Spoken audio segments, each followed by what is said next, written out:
Paving the way, that's how some U.S. Navy sailors at today's ceremony described the dedication of the D-Day veterans. 10 News reporter Irisha Jones tells us how they played an active part on this special day. About 20 sailors from 3 different units attended today's historic ceremony as their way of saying thank you. U.S. Navy surface forces were on hand to support D-Day veterans on the 75th anniversary of the Allied landing on Normandy. Sailors from USS Normandy, ACU-2, and USS Harry S. Truman greeted veterans at the Veterans Reunion tent to share stories and experiences. They were also tasked with helping to escort the veterans to their seats.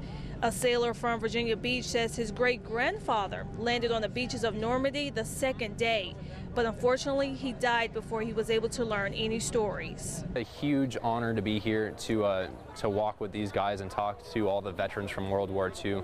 It was such a big, huge part of history that's slowly being lost with all the people passing on, and it's just an amazing honor to talk to those that are still left. It's just an honor to work amongst all the young men and women of our nation, and then to be here and hear the stories of them and understand that we're still a part of that. The sailors also helped to place wreaths for a presentation later in the ceremony. In Bedford, Irisha Jones, 10 News, working for you.